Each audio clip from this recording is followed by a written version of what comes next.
Question 1. What's your background? Hi, my name is Brittney Reid, and I am a multidisciplinary artist. I work with many materials such as watercolor, acrylic, and oil paint, natural wood, wax, silk, and precious metals. I dabble in many mediums. I get really excited about learning something new.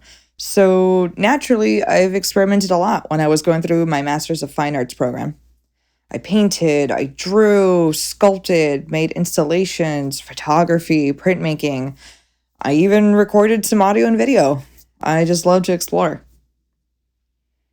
My work revolves around facing my grief and anxiety over death and loss. I use animals that have passed away as visual surrogates for my loved ones. I find myself feeling really hard to come to terms with the idea that at some point I will lose my grandparents, my parents, possibly friends, and my partner. What's really unfortunate about the worry is that it sometimes really consumes my enjoyment of them when they're around. I get so stuck and stressed out, it's like I'm pre-mourning. This started after I had moved from home back in Miami to Orlando to start college. I had, started Valencia and then I went over to UCF. And it was while I was at UCF, funny enough, that I started getting this anxiety. My mom is a breast cancer survivor, and ironically, it was when I was no longer around her in which I began panicking about her well being. So much so that I wasn't really present anymore. There was a breaking point for me, and I thought, all right, how can I navigate this in a healthy way? Since my mom and I are so close and share a lot of passions, I thought, well, let's start with that. What's something we both are really, really passionate about that I can refocus my anxiety? And that's where the animals come in. My mom has a tendency to mentally claim every wild animal in sight as hers and has this strong commitment to make sure they're safe and happy. And that's not even just cats and dogs. That's like raccoons, squirrels, toads, crows, you name it.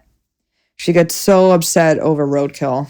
Unfortunately, she does rescue some animals and she tries to take them to the vet to see if they can be helped. Of course, those are the ones that are still alive, but the ones that are run over and have passed away, for her, she just becomes so helpless over that. And she just feels like there's nothing that she can do, and it just really upsets her. And that's what I'm trying to celebrate, though. This idea that she loves something so much that she, is trying to navigate the idea of, well, what happens when I can't do anything about it? And, well, even though I'm not really bringing the animals back to life, I am in a way doing something about it, right? I am tending to the animals. I am sitting by them. I am wishing them well. And in a way, trying to maybe rewrite the idea that their ending wasn't so violent and so painful and so aggressive, that this person did come along and did treat them with some kindness and some sort of care, even if they can't feel it. Our shared bond over the animals is really what pushed me to make the work that I do right now.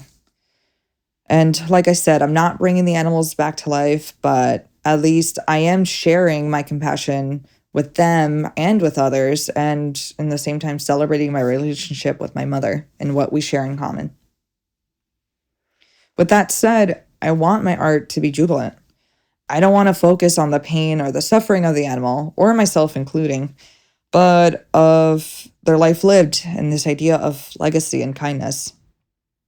And this is why I grab every small detail on the animal's body and really try to find shapes and lines that are pleasing. That's the fur, the skin, whether it's still intact or dried up and just matted with blood and whatnot.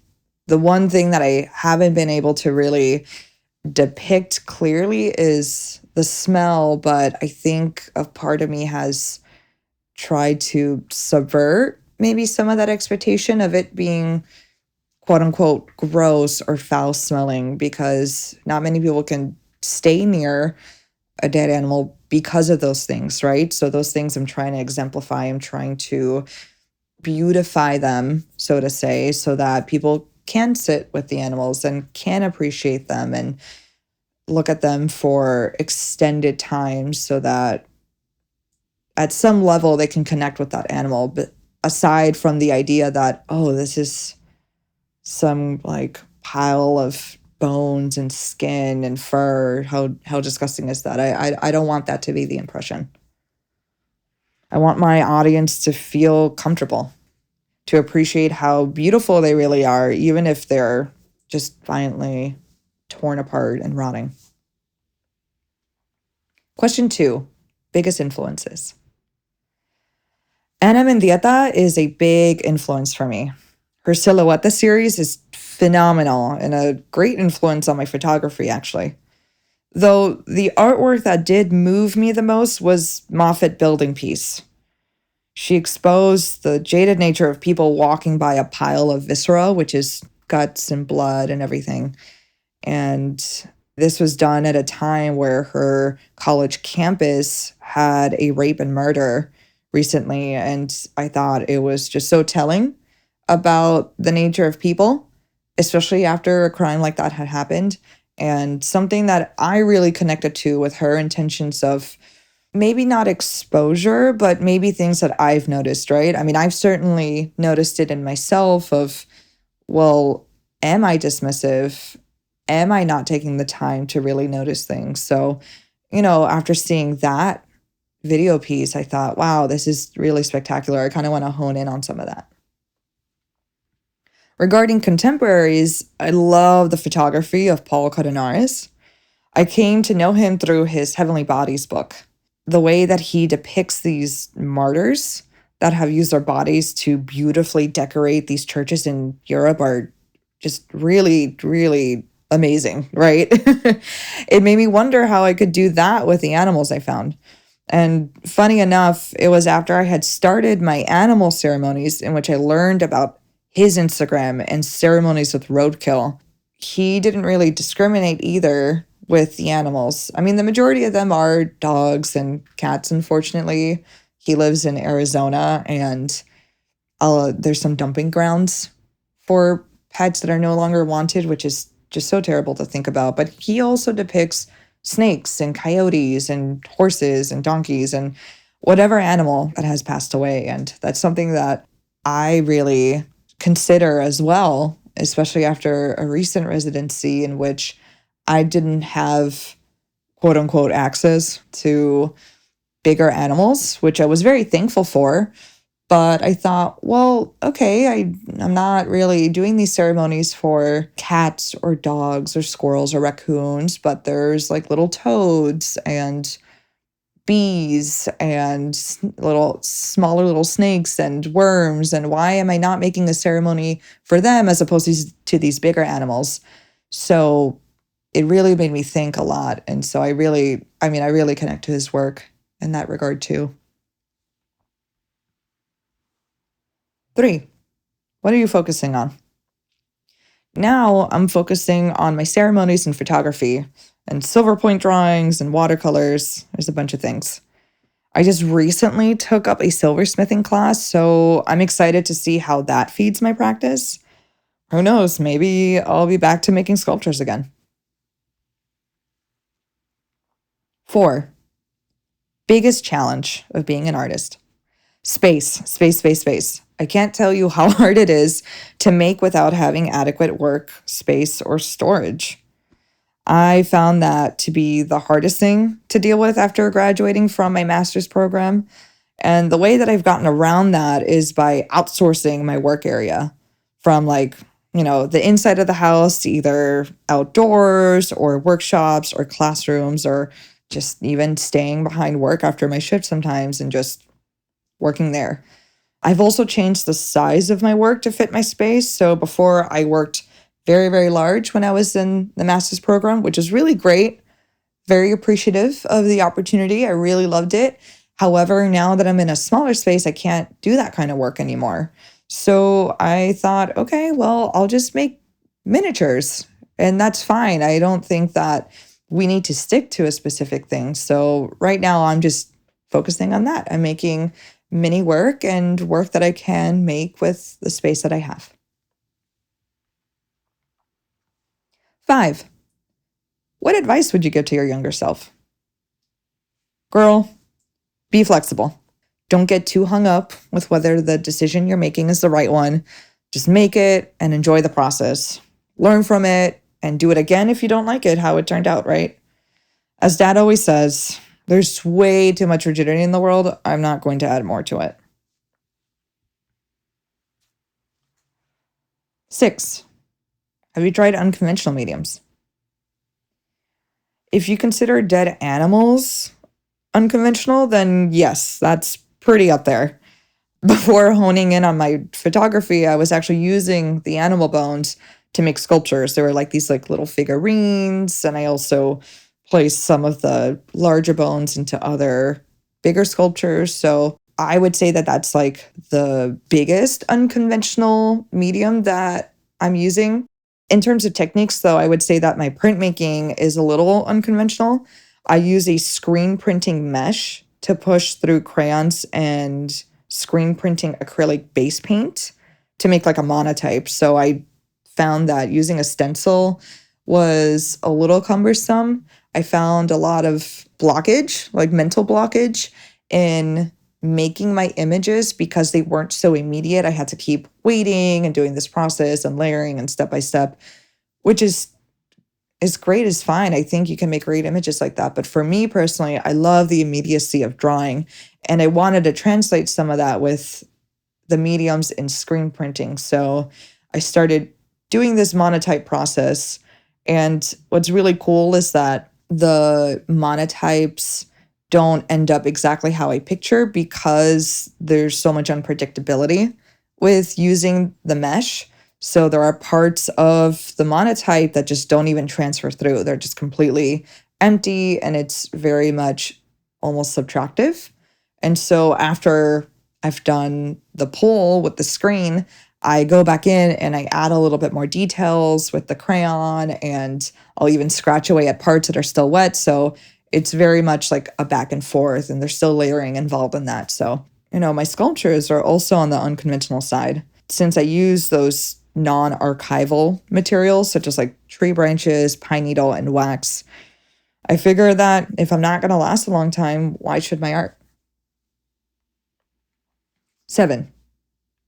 Do you listen to music or any type of background noise? I'm always listening to a podcast or a good playlist. My favorite podcasts are around like art, history, or medicine. Music is a big soft spot for me. That's actually how I first fell in love with my husband. We met in our MFA program and shared a playlist filled with all of our favorite artists and stuff. So I really love listening to the playlists that we made for one another, or just some of the albums of the musicians that we've introduced each other to. I just need something to fill my head. It's how I make up for the visual emptying I do of it. 8. Best reaction. I had an individual come to a group show I was in, which included my husband and his late wife, Marlenis, who was also an artist. And this individual told us how our exhibition was a comfort for them. They had been caring for a family member in hospice, and during that time, they found an injured butterfly. And while taking care of family arrangements, they found the time and, amazingly, the emotional bandwidth to nurse this butterfly back to health and be by its side as it also passed away. It was especially touching to hear that this person came to our show 3 times to sit with the work and reflect on their current situation. My husband and I ended up becoming friends with this person when they came to our artist talk, and we became friends with their partner afterwards too at another show. And it was just really great. Creating those kinds of friendships through the artwork are just so meaningful and so special, and I really hold that dear. 9. What do you hope people take away? Take time to pay attention to the little things. I like to call it the poetry in the grass. of all the little things that we miss and whatnot. My art is not a call to action for people to start handling animals. That's not my MO. But it's more of a starting point to be a little bit more aware of your surroundings, be it physical or emotional, even if it's just noticing the dead animals on the road. It's a start from just looking to actually seeing, or at least that's how I view it. Maybe it might help to extend your awareness to other parts of your life. I know for me, being able to stop and consciously pull over to the side of the road or to a nearby place where I could safely do it and go up to the animals and wrap them in the silk and put the flowers and have a good sending off thought for them. I felt really empowered by that, and it helped me make those kinds of decisions in other regards too, in both my job and my relationships and with just interactions with strangers too.